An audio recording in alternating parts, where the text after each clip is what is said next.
আজ আমি রান্না করব চিংড়ি মাছ দিয়ে মুসুরির ডাল। আপনারা তো সবাই মুগের ডাল দিয়ে মাছের মাথা দিয়ে খেয়েছেন, কিন্তু চিংড়ি মাছ দিয়ে কখনো মুসুরির ডাল খেয়েছেন? আজকে আমি তাই রান্না করছি। তার জন্য আমি গ্যাসটাকে অন করে ডালটাকে সিদ্ধ বসিয়ে দিলাম। এবার ডালটা সিদ্ধ হতে লাগবে।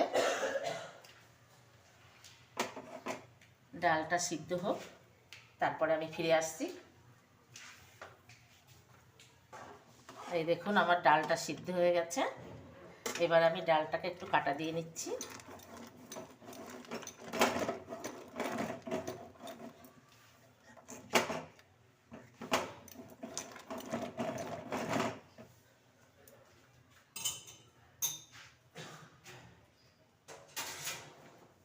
এবার ডালটাকে নামিয়ে কড়াইটা গরম করতে দেব।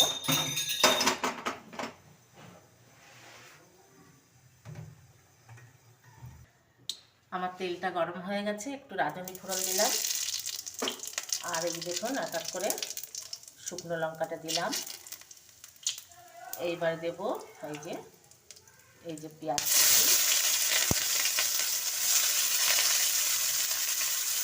কুচিটা নেড়ে চেড়ে নেব।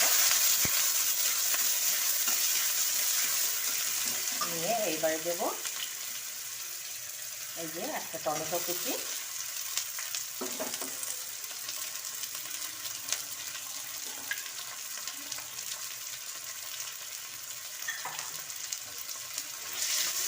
ভালো করে নেড়ে চেড়ে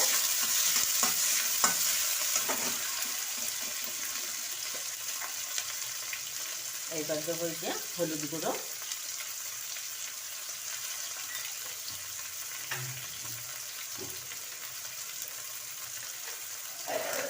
পরিমাণ মতো লবণ,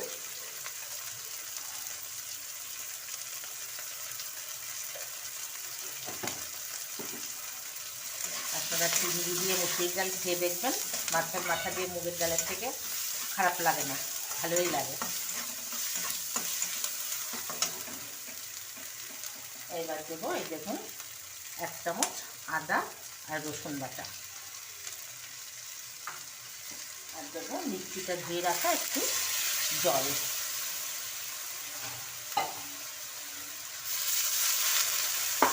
ভালো করে নাড়তে লাগবো।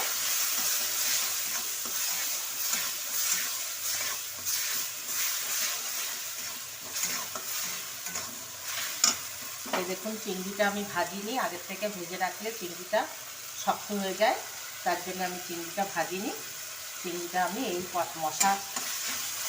মশলার মধ্যে দিয়ে কষে নেবো একেবারে। এবারে চিংড়িটা আমি এই মশলার মধ্যে দিয়ে একটু নেড়ে চেড়ে নেব।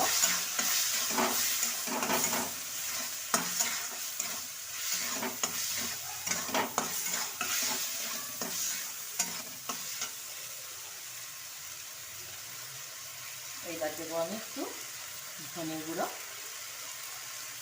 একটু জিরে গুঁড়ো, একটু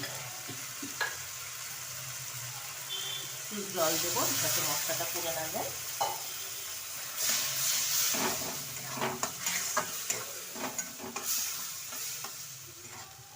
এবার ভালো করে কষিয়ে নেব।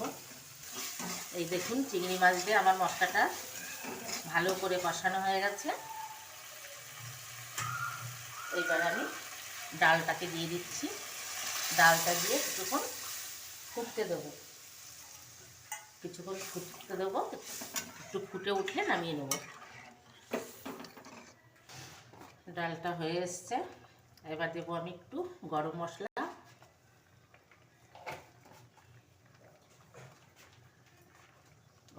দিয়ে একটু নেড়ে এবার আমি নামিয়ে নেব। হয়ে গেছে আমার চিংড়ি মাছ দিয়ে মুসুরির ডাল। গ্যাসটাকে অফ করে দিলাম। এবার আমি নামিয়ে নিচ্ছি।